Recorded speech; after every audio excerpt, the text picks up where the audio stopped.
Ele nasceu e tem toda a sua trajetória ligada à evangelização em Bauru. O Câmara Livre de hoje vai conhecer um pouco de Luiz Antônio Lopes Ricci. Padre, obrigado por sua presença aqui, mas eu vou começar pelo período em que nós estamos gravando, o sentimento de Páscoa. O que é a Páscoa? Páscoa, a palavra Páscoa significa passagem.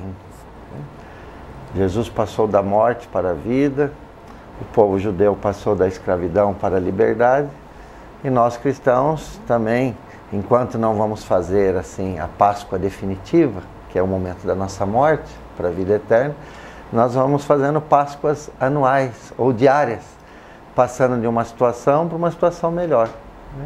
Então Páscoa nada mais é do que esse desejo humano de evolução, de humanização, de passar de uma situação para outra, uma situação melhor, é lógico, de evolução humana. Se é um período de passagem para a evolução humana, na verdade a Páscoa, embora tenha o simbolismo do calendário, tem que ser exercida todo dia. Todo dia. Nós celebramos a Páscoa uma vez por ano, né? Com toda a preparação da Quaresma, Semana Santa, estamos na Semana Santa. Mas a Páscoa ela deve ser vivenciada diariamente, porque o ser humano precisa sempre dessa passagem, dessa motivação, dessa renovação, né? Da superação. Tudo isso é lógico para nós cristãos, tudo isso é permeado pela fé em Cristo, que está vivo. Se Ele está vivo, Ele mesmo garantiu que está vivo e no meio de nós, com Ele, nós temos a condição para fazer essa Páscoa diária. Luiz Antônio Lopes Ricci, o senhor não tem o nome da mãe aqui no sobrenome? Não, não, só do pai. Só do pai? É. Os pais eram daqui de Bauru também? Sim, minha mãe é de Bauru, meu pai é de Bauru. Eu nasci em Bauru, sou bauruense, mas a minha formação foi em Marília, porque o nosso seminário é em Marília, é um seminário regional. Lá eu fiz o curso de Filosofia e Teologia. E depois de ordenado padre, imediatamente fui para Roma para fazer a pós-graduação, mestrado e doutorado em Ética Cristã. A sua permanência toda em Bauru, como eu disse, a infância foi em que bairro? Nova Esperança. Nova Esperança, minhas origens estão ali, minha mãe reside ali, então com frequência estou por ali, recordando a minha infância, minha escola Salvador Filardi. Né? Uma questão mais para as pessoas que não conhecem, que tal o simbolismo de estudar em Roma, uma cidade não só histórica, secular, milenar, mas onde tem o sagrado misturado naquele ambiente o tempo todo? É um privilégio. Agradeço a Deus essa graça que a igreja me concedeu, mas ali você respira cultura, você respira história, arte e religião, né? É como você bem disse, né? É uma cidade cosmopolita, né? Mas é lógico que eu fui lá para o mestrado e para o doutorado. Aproveitei um pouco de Roma e da Itália, mas não muito, porque cada quarteirão você tem uma obra, você tem algo histórico. Então, na medida do possível, eu procurei conciliar um pouco a cultura com o estudo, com a religião, né, o Vaticano ali dentro da cidade. Então, isso foi muito rico para mim, muito proveitoso. Porque é inevitável, eu tive a oportunidade de conhecer Roma também, o Vaticano, você começa a saltar os olhos para aquelas questões da arquitetura. Sim. E depois, quando você se fixa em algum ponto específico, com arte mesmo para todo lado, você se prende naquilo. Isso aconteceu com o senhor também? Aconteceu. E, por exemplo, a Pietà, que eu gosto muito da Pietà de Michelangelo. Então, eu de vez em quando saía do meu colégio, onde eu residia, descia a pé e ia rezando. Quando a coisa não ia muito bem, estava cansado, ia lá, ficava lá uns minutos diante da Pietà, ou fazia uma visita ali ao túmulo de Pedro. E, enfim, isso tudo ajudava, né? A cultura ajuda na reflexão também racional, na produção, né? Tudo está ligado com tudo, fé, cultura, ciência, razão. Nós só acabou estudando um tema que tem interconexão com todas as relações da boa transformação do homem no dia a dia, a ética. A ética. Como o senhor vê a questão da apropriação primeiro da ética em uma sociedade tão individualizada e tão individualista também? Nós precisamos retomar os valores éticos. Nunca se falou tanto em ética como hoje. É porque no passado a ética estava muito no plano especulativo, racional. Hoje nós conseguimos trazer a ética para o nosso cotidiano, para a política, para a economia, para as relações interpessoais, né? Mas sobretudo a relação de respeito ao semelhante, né? Respeitar as diferenças, respeitar os semelhantes. Nós precisamos cultivar isso, a tolerância, né? A honestidade, a justiça. São valores éticos universais, não apenas cristãos. Sim. Porque nós costumamos dizer, Nelson, que tudo aquilo que é cristão é humano. E tudo aquilo que é humano, verdadeiramente humano, é cristão. Então, esses valores éticos universais, eles precisam ser retomados. E a gente vê uma demanda grande por ética hoje. Isso é bom. Ainda temos um longo percurso? Temos. A ética na ciência, na pesquisa. Mas a ética voltou à ordem do dia, né? Voltou à ordem do dia. Então, eu acho que há uma demanda grande por ética. As pessoas estão buscando essa evolução. Isso é Páscoa também, ser melhor. Sim. A ética diz que o ser humano pode e deve ser melhor, né? E você é melhor na medida que você respeita o semelhante, que você procura fazer o bem e evitar o mal. Na verdade, aqui está o centro da ética, fazer o bem, viver bem, né? E a ética também não é só um conjunto de regras, é um meio de realização. Uma pessoa ética é uma pessoa feliz. E Jesus disse isso também. Se vocês entenderem essas coisas, se vocês entenderem o que é o bem, vocês serão felizes. Existe alegria na prática do bem. Como o senhor coloca a questão, eu reforço, da sociedade individualista e a questão das relações de consumo como um obstáculo à obtenção desse estágio do bem em relação à ética? Sim, hoje nós vivemos na cultura do descartável, né? Do efêmero. Com o avanço da tecnologia, qualquer aparelho em 6 meses ele se torna já ultrapassado, obsoleto. Se eu troco de um celular, se eu troco de um aparelho com facilidade, sem perceber, isso também vai para as relações humanas. O computador é um grande é o computador. Eu troco porque ele ficou mais lento, ele já não está respondendo mais, né? Então, facilmente, às vezes sem perceber, até inconscientemente, a gente fala, bom, se tudo é descartável, por que eu vou ter que ter relação de responsabilidade com alguém, né? Então, vejam que é uma questão séria isso. Como que eu falo hoje em compromisso, em fidelidade, em respeito, né? Onde você hoje pode ter ou não ter, pode adquirir ou não, pode trocar, né? Então veja que a cultura, ela incide diretamente no nosso comportamento. Então a ética vem dizer, olha, você tem direito a ter, mas antes de ter, procure ser melhor, ser mais evoluído, né? E o ser supõe o que é o respeito ao outro, não deixar que o consumismo esteja acima dos valores humanos, né? Não deixar, porque às vezes o consumismo faz com que eu atropele tantos outros valores, né?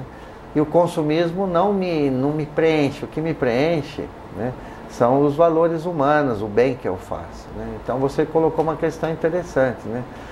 Muitas pessoas procuram preencher esse vazio com o consumo, mas o vazio a gente tenta preencher com o bem, é melhor.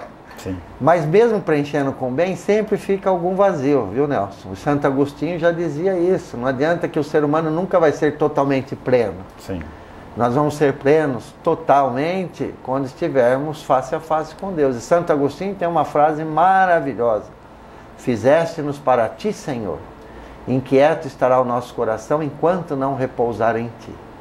Então, o consumismo vem como tentativa de preencher todos os nossos vazios. Isso é ilusório.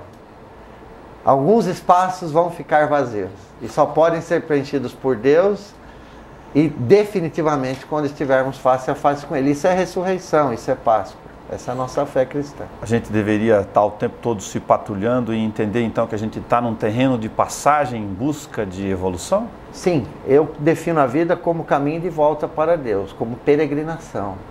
Quer dizer, nós estamos fazendo essa peregrinação, né? Esse caminhar e dando passos. Eu acho que a humanidade está evoluindo, né? Tem gente que é muito pessimista. Verdade. Né? Eu prefiro ser otimista, mas realista. mas nós estamos evoluindo na questão dos valores, da ética.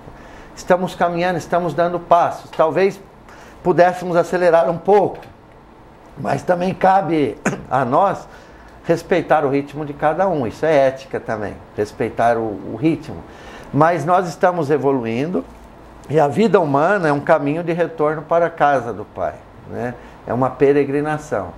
E por isso que a Páscoa ela é diária, a gente vai dando passos, vai evoluindo. Se cai, nós contamos com a graça de Deus para nos levantarmos, vamos evoluindo até o dia em que estaremos face a face com Deus, né? Eu reforcei a questão do individualismo, que às vezes o ambiente reproduz em você um sentimento que você tem que tomar conta dele. Por exemplo, nós estamos gravando numa emissora pública aqui num espaço político, e eu confesso num depoimento muito mais como jornalista do que como cidadão ao senhor, que me incomoda muito ouvir dos parlamentares, representantes populares eleitos em última instância, na maior aproximação com as comunidades no dia a dia, de que de cada 10 demandas que eles recebem dos cidadãos, 9, para não dizer, e não ser injusto, todas as 10, têm cunho muito pessoal e não coletivo. As pessoas estão se voltando muito para resolver os seus problemas e não os dos outros, ou dos seus irmãos? Infelizmente isso é um fato, né? As pessoas procuram resolver os seus problemas.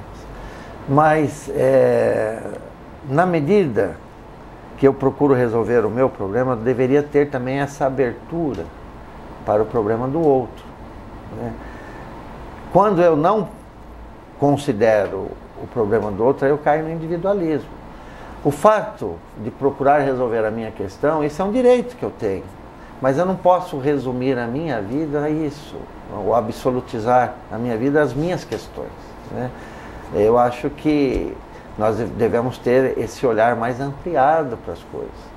Eu vou buscar resolver os meus problemas, mas eu tenho que pensar também, né?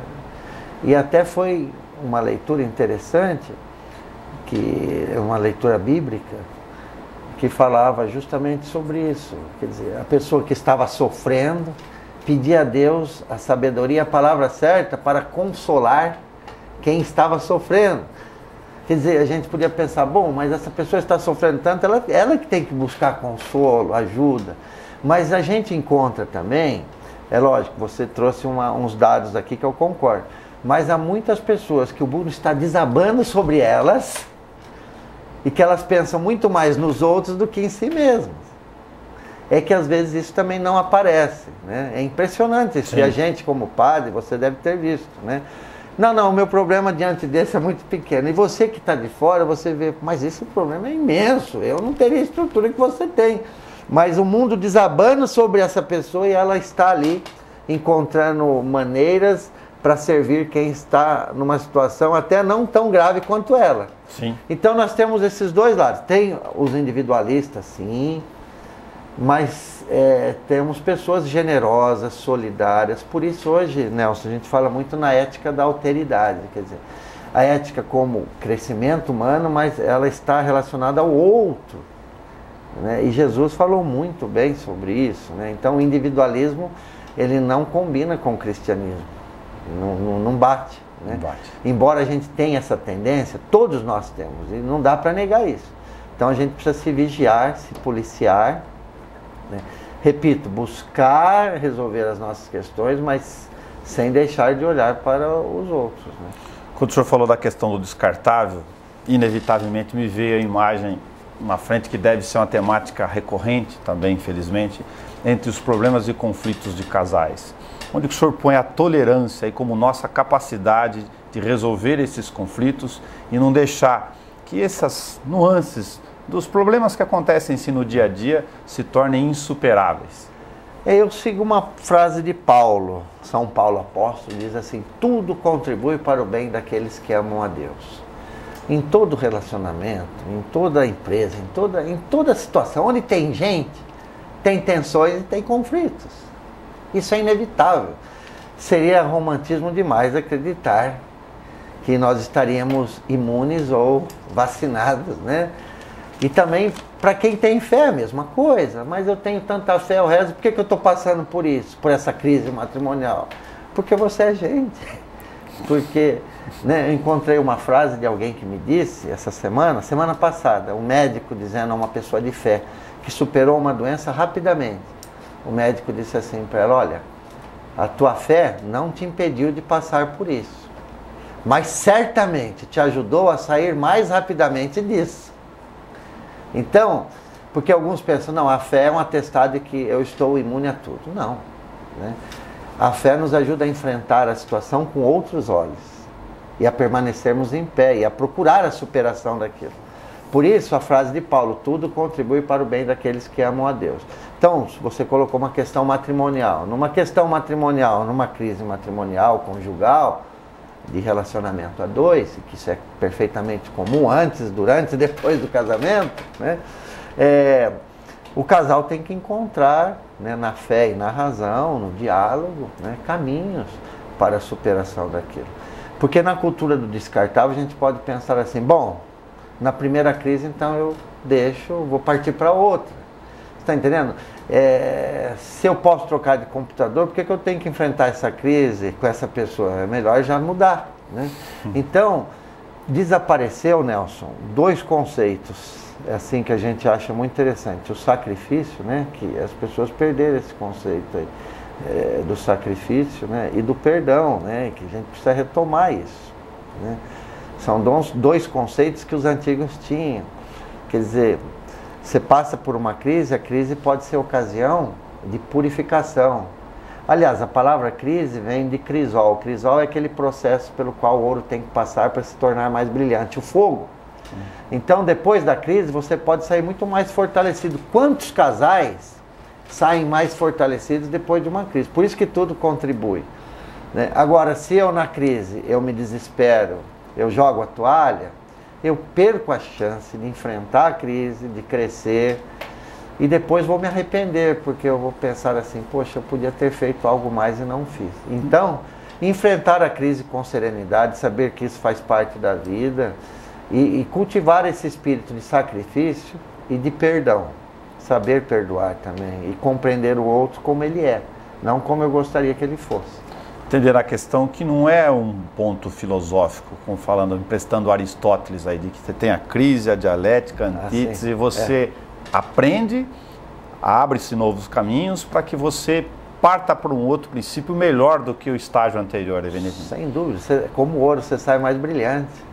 Pode sair assim, cansado, com algumas cicatrizes, mas sai melhor, né?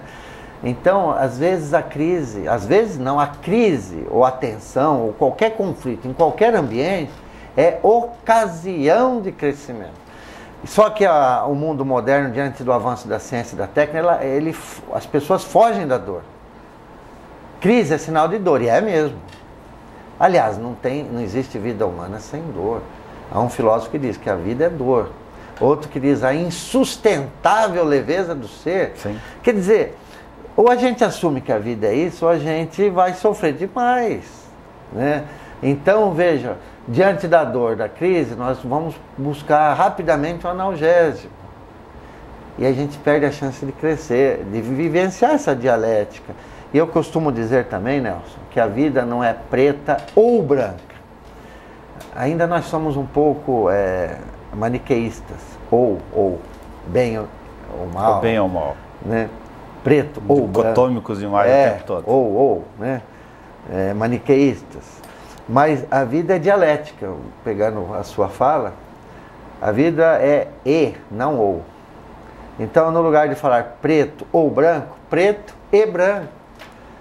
Vamos substituir o ou por o e, porque a vida tem tantas possibilidades, ela é dialética. Uma pessoa que ou sofre muito. Quando você coloca o e eu costumo dizer, a vida não é preta ou branca, ela é cinzenta, é uma síntese. Você tem nuvens mais carregadas e você tem que enfrentar e não fugir da situação. Quando eu penso em ética, entre todas as suas formas e formatos de relação, eu não consigo me desprender de uma relação que é até institucional do ponto de vista da representação de pregar o Evangelho. Eu me refiro, sem nenhuma dificuldade de comentar, à apropriação da fé como elemento de se aproveitar da miséria alheia para tentar produzir algo que não é do mundo cristão. Eu me refiro à teoria da questão da prosperidade, que infelizmente algumas religiões executam no dia a dia. Acho isso mais pobre de espírito, para usar uma expressão amena, que o vendedor de ilusões de alguma mercadoria que não funciona. Porque pelo menos aquele sujeito, em geral, não está numa situação lá, muitas vezes, de suprema dificuldade emocional no dia a dia. Como discutir ética numa relação dessa? Concordo plenamente com você. A ética, eu falei ética na política, na economia, mas na religião também.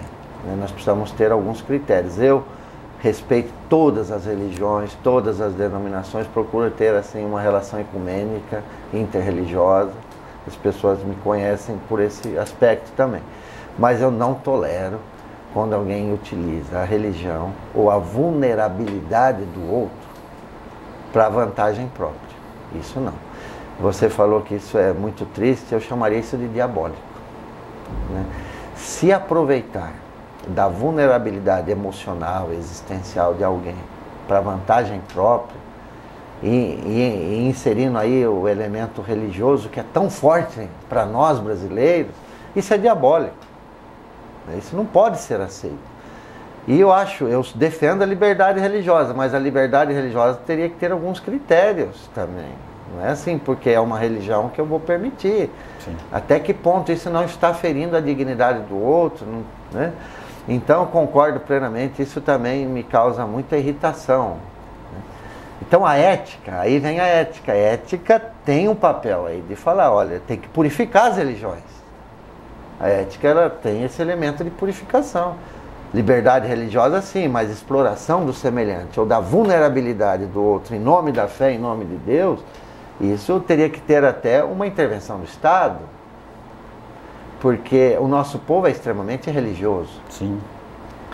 Então, se você não tem um critério ético, você pode se apropriar desse elemento religioso que é intrínseco a nós e tirar proveito. Né?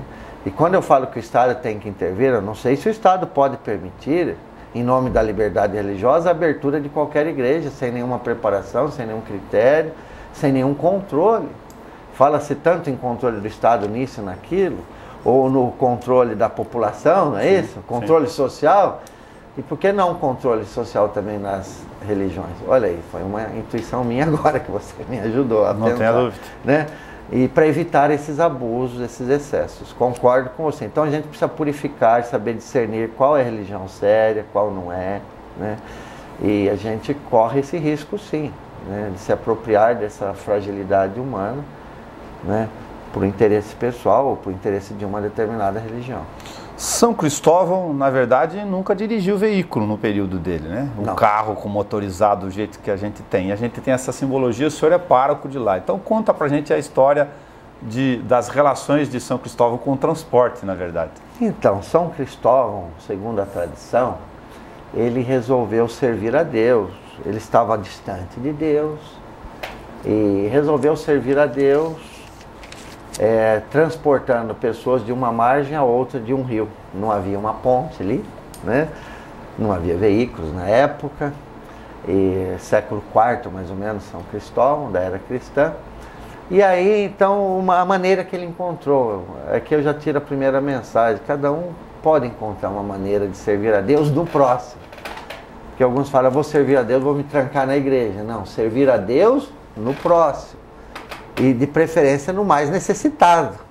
Então São Cristóvão, a maneira que ele encontrou foi ajudando as pessoas a fazer a travessia de uma margem a outra do rio, um rio com forte correnteza, e ele era alto, forte. Então era essa a sua missão. Numa dessas travessias ele estava transportando uma criança no ombro. No decorrer da travessia, ele percebeu que aquela criança estava ficando muito pesada. Ele falou, mas é uma criança. Aí no diálogo com a criança disse, você está transportando Jesus. Sou eu, o Salvador do mundo. Por isso a imagem de São Cristóvão é representada com ele carregando uma criança nos ombros, né? E era o próprio Cristo que falou, você está me transportando. E aí nós temos o sentido do nome Cristóvão. Cristóvão é aquele que carrega Cristo. Cristo, Cristóvão, o carregador de Cristo. E todo bem que eu faço para alguém, eu estou carregando Cristo, eu estou fazendo para o próprio Cristo. Por isso, amar a Deus no próximo. Isso é Páscoa. Sim. Isso é ressurreição, né? Colocar a minha vida a serviço, deixar de lado o individualismo. É lógico, eu tenho que pensar em mim, na minha vida, na minha realização, mas sempre é possível fazer algo mais, ser melhor, evoluir, né? Eu não consigo me conter de discutir a questão da Páscoa em as várias facetas de temáticas de hoje, sem falar um pouco do jovem. Sobretudo quando volto para a redação do jornal e, infelizmente, olho de um ano para o outro a estatística de aumento de furtos e roubos ligados, por exemplo, basicamente por causa, em seus 2/3, da questão do crack, que envolve as drogas no dia a dia e gerou violência e gerou um outro conflito social, além da destruição da família. Os pais que estão errando, qual é a mensagem relacionada a essa questão da apropriação do vício? De quem é a culpa? Essa é uma questão que a gente sempre coloca, né? No passado, tudo era atribuído à família, né? Tudo. Então, se alguém errava, aí iam buscar na família uma resposta. Alguém errou da família. Mas hoje, o mundo é muito mais complexo do que no passado. A família tem uma forte influência, mas não a única mais, né? Você tem outras, né, variáveis, outras influências, né? E que às vezes pesam mais do que a própria família. Então é difícil já chegar, se uma pessoa entrou no vício, que a culpa é da família. Pode ser, pode não ser. Não podemos ser mais deterministas.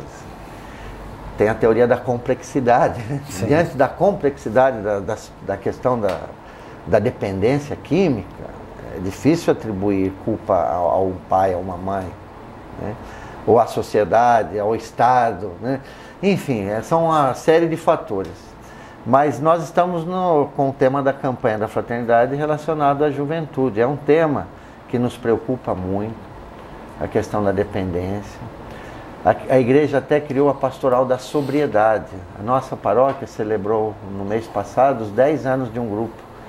Porque se a gente não tem sobriedade no dia a dia, aí vem o link aí com o consumismo, né? De novo, voltamos, quer dizer, é o vazio. E se eu não tenho sobriedade, equilíbrio, aquilo não vai me satisfazer, eu vou buscar sempre mais, até chegar na droga, né? Então, por isso a pastoral da sobriedade. Nós precisamos de sobriedade para evitar as dependências. E a droga é uma dependência, não a única.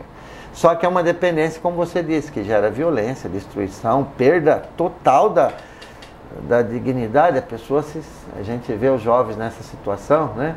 Não que ele perdeu a dignidade diante de Deus, mas ele enquanto pessoa, né? Então, nós, a igreja, tem a pastoral da sobriedade. Outras denominações religiosas têm trabalhos assim muito interessantes com os dependentes químicos, com os familiares. Então, isso tudo é louvável. Mas é uma situação que nos preocupa, está saindo do controle, né? Principalmente a questão do crack hoje, né? E você vê que nem o Estado está conseguindo, né? Então vamos para a internação compulsória, aí tem aqueles que são a favor ou contra. Se também no interno está abandonando. Então veja que é um dilema, é um drama. O que nós temos que fazer, aí os ouvintes, é evitar que alguém entre nesse mundo. Primeiramente, quem já está na dependência, nós temos que tratar, agir imediatamente. Não encontramos talvez a fórmula correta, mas estamos buscando. Eu vejo que estamos buscando. Então, quem está precisa de tratamento. Agora, a prevenção é fundamental, porque uma vez que entra, é um caminho muito difícil de volta. Não impossível, sim, mas a gente sabe que é muito difícil, né? Vai exigir demais. Então, a prevenção compete à família, compete... Nós temos famílias super estruturadas que passam por esse momento, por essa situação, e famílias que não têm a estrutura necessária, que não têm o problema da dependência. Então, repito, não dá para definir de quem é a culpa. Na verdade, eu fico com a frase de Dostoiévski, que ele diz assim: somos todos culpados, por tudo e por todos, e eu mais do que os outros, e eu. Aí a gente sai do individualismo, quer dizer, não adianta atribuir culpa para um, para outro, somos todos culpados. E eu mais do que os outros, né? Ah, isso não é com a minha família, não é comigo. Eu sou responsável como cidadão, como cristão. Isso é Páscoa. O que eu posso fazer para melhorar a situação? Como que eu posso traduzir concretamente a salvação de Jesus para essa realidade, para o mundo? O que eu devo fazer? Tanto é, Nelson, que a primeira pergunta, aí volta a ética de novo, viu? Nós estamos amarrando aqui os nossos, Sim. né? Depois que Pedro anuncia a ressurreição, ele diz assim: aquele que vocês crucificaram está vivo.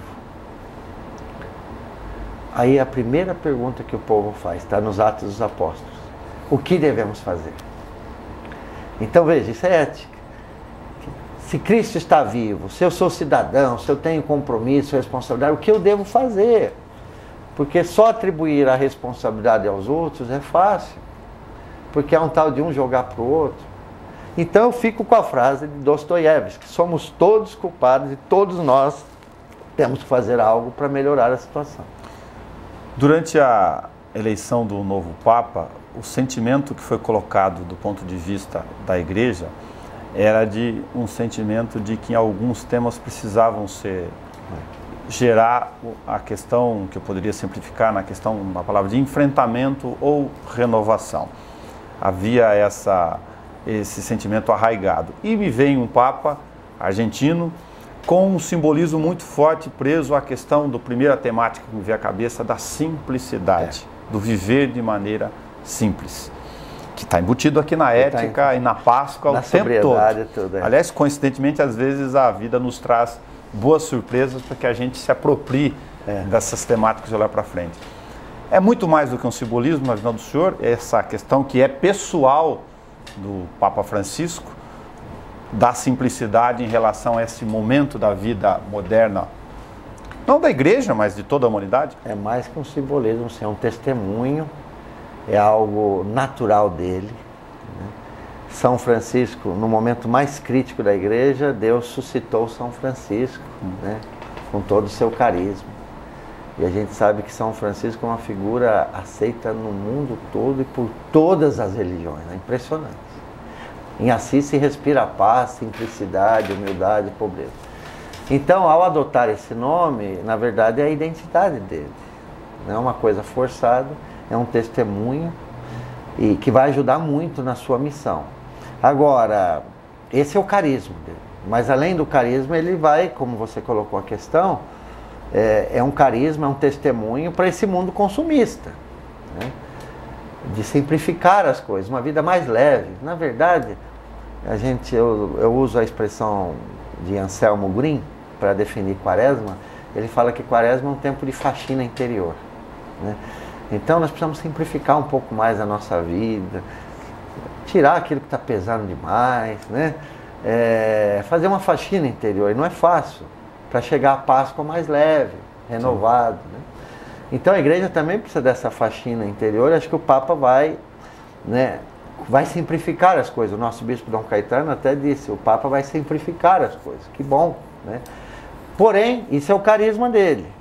Agora, para o enfrentamento, ele vai precisar desse carisma, mas também do vigor, da força, para enfrentar algumas questões que a sociedade pede, que o mundo pede, que a própria igreja pede, né? Agora, também não vamos achar que o Papa Francisco vai resolver todas as questões que foram colocadas na mesa dele, ou antes do conclave. A igreja é uma instituição milenar, né? E muitas questões, a igreja também não encontrou resposta, nós não temos resposta para tudo, nós precisamos de tempo.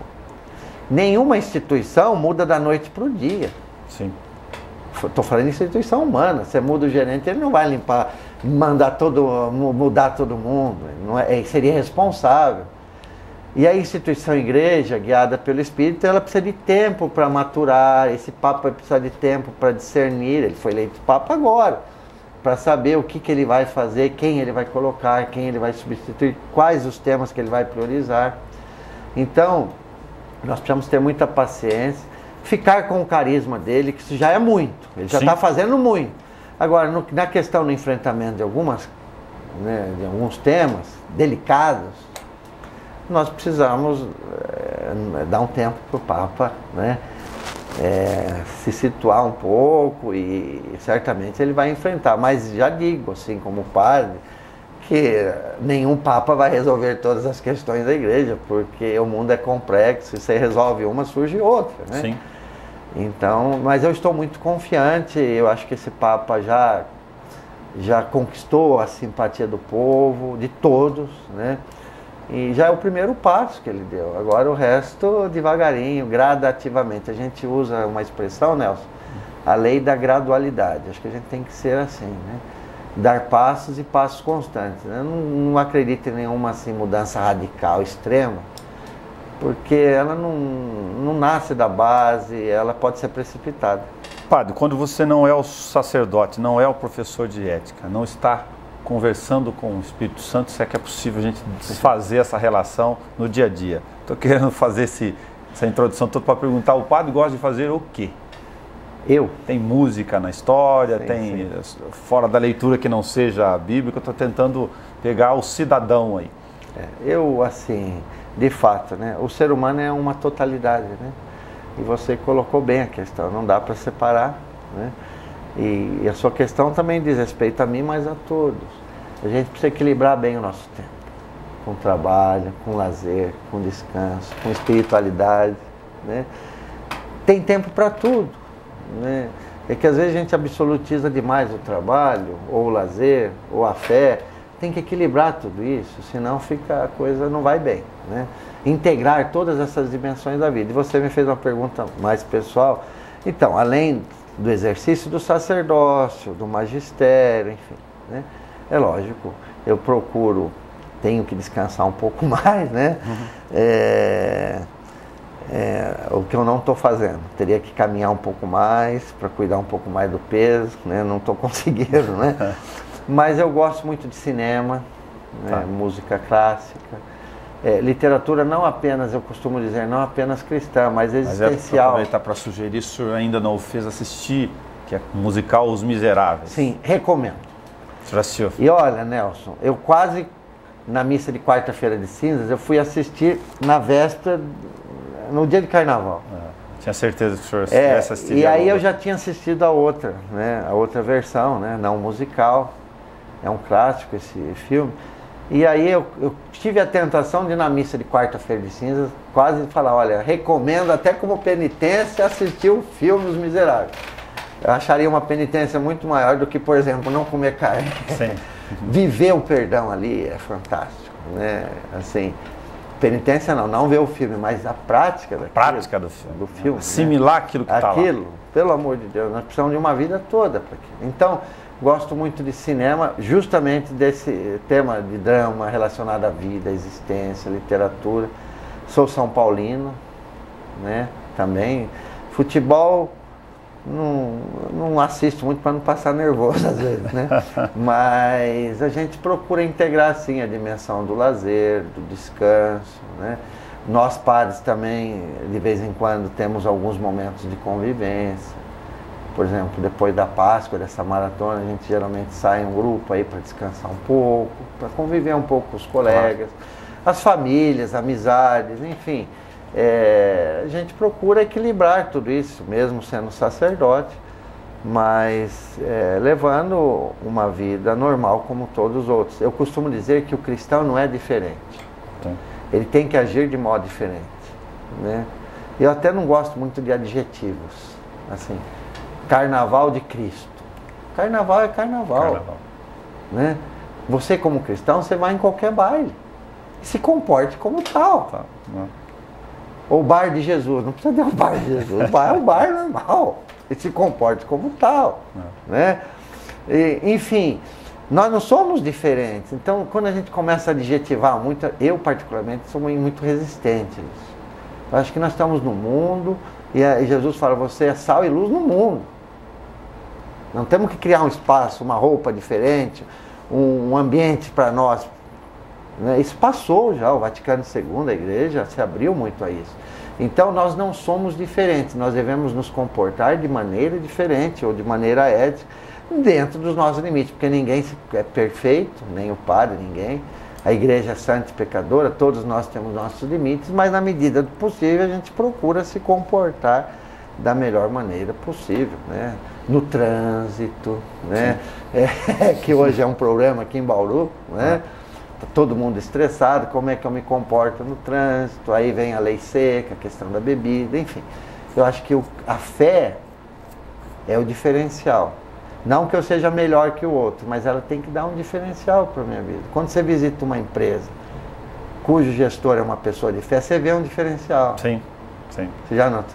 Você vê. Quer dizer, e não precisa lá pôr um crucifixo. Se tiver, tudo bem. Mas se não tiver, o importante é o amor que você tem, o respeito aos funcionários, às pessoas. Ali está a fé. Claro. Né? Eu posso pôr um crucifixo. Isso é um carrasco. Né? Então, a fé é o diferencial. Eu acho que nós temos que retomar esse tema da fé. A fé é que faz a diferença. Eu, no final desse bate-papo, que é mais pessoal, intimista, de temáticas, eu costumo fazer um ping-pong com outros temas, mas eu vou me permitir fazer um formato diferente, que o senhor até em função da questão da teologia. Vou citar 3 passagens aqui que me vieram à memória aqui aleatoriamente, que o senhor possa comentá-las. Eu vim para que todos tenham vida. Ótimo. Esse é o projeto de Jesus. Eu vim para que todos tenham vida e diz respeito não só à vida eterna, mas à vida terrena. Isso é importante. Né? Quer dizer, tudo aquilo que eu faço para que eu tenha uma vida com mais qualidade, mais dignidade, eu estou vivenciando o projeto de Jesus, sendo cristão ou não. Então eu completaria, eu vim para que todos tenham vida, vida eterna, mas a vida terrena com qualidade e com dignidade. Vida digna de ser humano. Uma música que eu gostava muito do texto, nem só de pão o homem viverá. Também é um texto de Jesus, né? Nem só de pão. É isso que nós falamos. Nós não podemos absolutizar só o consumo, só o material. Né? O consumo, o material faz parte da vida. Não dá para viver sem isso. Mas não dá para absolutizar só isso.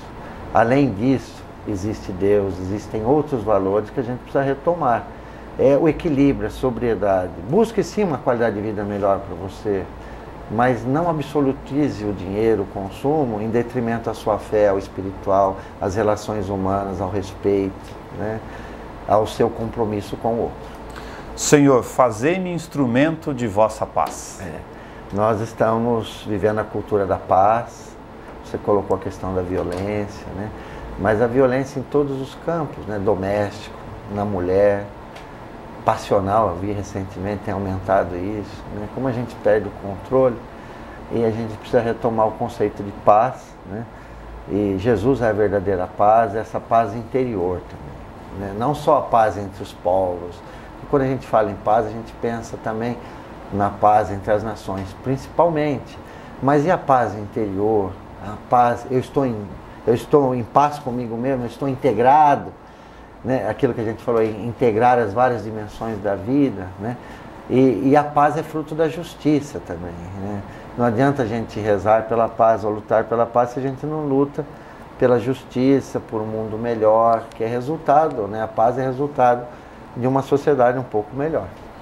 Padre, muito obrigado por ter emprestado um pouco do tempo seu corrido do dia a dia, principalmente na véspera da Páscoa, quando a gente está gravando, mas era uma oportunidade também de aproveitar a sua conexão com o Espírito Santo, talvez muito mais próxima do que nós, mortais e pecadores do lado de cá, para tentar conversar um pouco sobre a Boa Nova. Eu agradeço, Nelson, o convite que me foi feito, né? Pecadores somos todos nós também, quem fala aqui, quem está falando, mas nós temos um Deus que é extremamente misericordioso, que deu a vida por nós, que estende a mão quando nós caímos. Eu aproveito para agradecer, porque eu aprendi muito com você, foi uma conversa muito interessante, né? E nós percebemos que você também é uma pessoa de fé iluminada pelo mesmo Espírito. E a gente costuma dizer, Nelson, o Espírito Santo age dentro e fora da igreja, né? A gente não pode se apropriar dele. E às vezes fora ele age também com muita intensidade. Então é o Espírito de Deus que está por toda parte, né? Então que possamos acolher esse Espírito, viver essa Páscoa no nosso dia a dia, sempre essa passagem para uma vida melhor, para uma situação melhor, é o desejo de Deus. E aproveito para desejar a você, a TV Câmara, aos funcionários e a todos aqueles que nos assistem, uma feliz e santa Páscoa. Muito obrigado. O Câmara Livre de hoje conversou um pouco sobre a trajetória e a relação entre Páscoa e ética com Luiz Antônio Lopes Risse.